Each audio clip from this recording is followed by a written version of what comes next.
Doctor साहब, आप उतरौला विधानसभा से अपना दल के प्रत्याशी के रूप में अपने आप को पेश कर अपनी दावेदारी पेश कर रहे हैं उतरौला विधानसभा से। तो अगर पार्टी आपके ऊपर विश्वास जताती है, आपको मौका देती है, तो आपका मुख्य एजेंडा क्या होगा चुनाव लड़ने का? देखिए, हर प्रत्याशी का जैसे एक मुख्य एजेंडा होता है, उसी तरह मेरा भी है। और समाज की सेवा करना हमारा मुख्य उद्देश्य होगा। उस उद्देश्य में खास चीज़ें होंगी स्वास्थ्य, और उसके बाद में शिक्षा।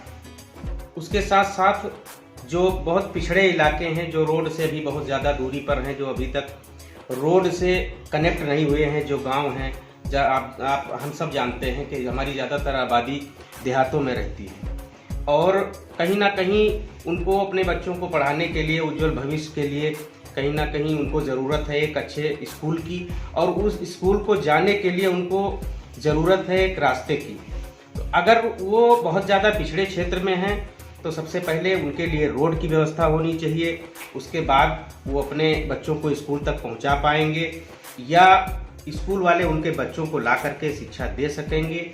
तो सबसे ज़्यादा ज़रूरी है आज के समय में किसी भी समाज के लिए आगे बढ़ने के लिए कि उसको पढ़ाई की जो है उसकी पढ़ाई पूरी तरह से कराई जाए, शिक्षित किया जाए। उस वर्ग को अगर शिक्षित कर दिया जाएगा तो वो जाहिर सी बात है वो आगे बढ़ जाएगा। इसलिए हमारा जो मेन उद्देश्य है वो सबसे पहले शिक्षा, उसके बाद स्वास्थ्य, उसके बाद सड़क, उसके बाद लाइट, और सारी जो समस्याएं हैं, जो किसी को किसी भी प्रकार की ऐसी समस्या होती है जो हम करने के लायक हैं, मान लीजिए किसी के सुख दुख में शामिल होना, उसका उत्साहवर्धन करना, बहुत सारी चीज़ें हैं। खेलों को बढ़ावा देना जिससे इंसान का स्वास्थ्य दुरुस्त हो, यही हमारा मुख्य उद्देश्य होगा। आप एक चिकित्सक हैं और चिकित्सा के क्षेत्र में बेहतर कर भी रहे हैं, तो राजनीति में आने का आपका क्या उद्देश्य, मतलब क्या, कहाँ से प्रेरणा मिली आपको? देखिए, चिकित्सक हूँ मैं, इसमें कोई शक नहीं, और मैं अपना काम भी अच्छे से कर रहा हूँ, अपने काम को बखूबी अंजाम दे रहा हूँ। बहुत सारे लोग चाहने वाले भी मेरे हैं, लेकिन मैं चाहता हूँ कि पढ़ लिख करके मैं एक काम अगर कर ही रहा हूँ तो दूसरा काम भी कर लूँ। अगर ये काम मुझसे अच्छा हो रहा है तो हो सकता है वो और अच्छे से हो जाए, और लोगों की सेवा जो अच्छे से होनी चाहिए उसको और अच्छे से मैं करूँगा। लोगों की तो स्वास्थ्य के क्षेत्र में बहुत अच्छा काम हम कर सकते हैं, बहुत सारी चीज़ें हमारे नॉलेज में हैं। उसके साथ साथ शिक्षित हैं, तो जाहिर सी बात है शिक्षित करने के लिए हम बच्चों को, जो आजकल सबसे बड़ी समस्या है शिक्षित ना होना, और शिक्षित ना होने के बाद में जो तमाम सारी बुराइयां समाज में होती हैं, बहुत सारी खराबियां हैं, उनको दूर करना, ये मेरा काम होगा। और मुझे लगता है कि डॉक्टर होने के साथ साथ मैं इस काम को अच्छे से कर पाऊंगा। जैसे आपकी पार्टी अपना दल एस और एनडीए दोनों गठबंधन में हैं, अगर आपकी पार्टी के पाले में आप उतरौला विधानसभा की सीट नहीं आती है जहां से आप दावेदारी पेश कर रहे हैं, तो उसके बारे में आप क्या कहेंगे? देखिए, 403 है हमारी पार्टी, अपना दल एस, भारतीय जनता पार्टी और निषाद पार्टी, ये 403 सीटों पर मिल करके इलेक्शन लड़ेंगे। अब हमारे खाते में कितनी सीट आती है वो देखने की बात है। हमारा जो राष्ट्रीय नेतृत्व है, जो हमारे पार्टी के सर्वेसर्वा हैं, मुखिया हैं, वो कितनी सीटें लेकर के आती हैं वो देखने की बात होगी।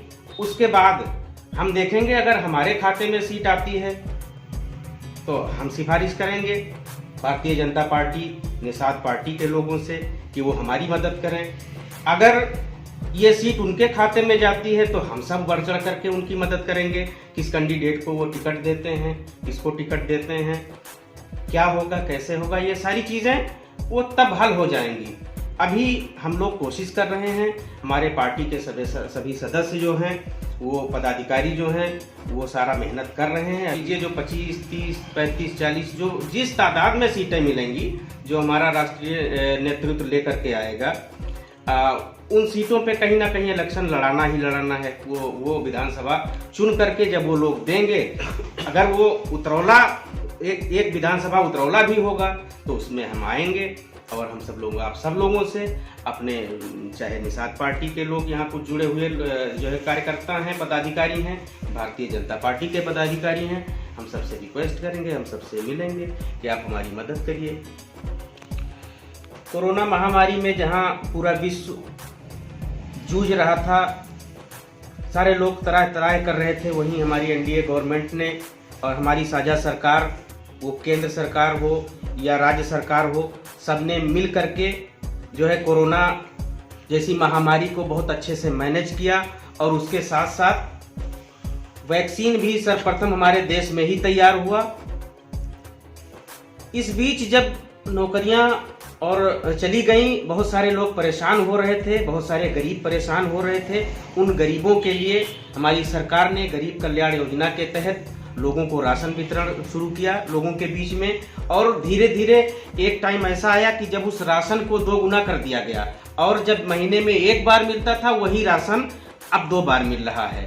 तो इस बेस पे हम कह सकते हैं कि सरकार ने अच्छा काम किया है, बहुत अच्छा काम किया है, और उम्मीद करेंगे कि आगे भी इसी तरह से हमारी सरकार बनेगी और हम लोग करते रहेंगे।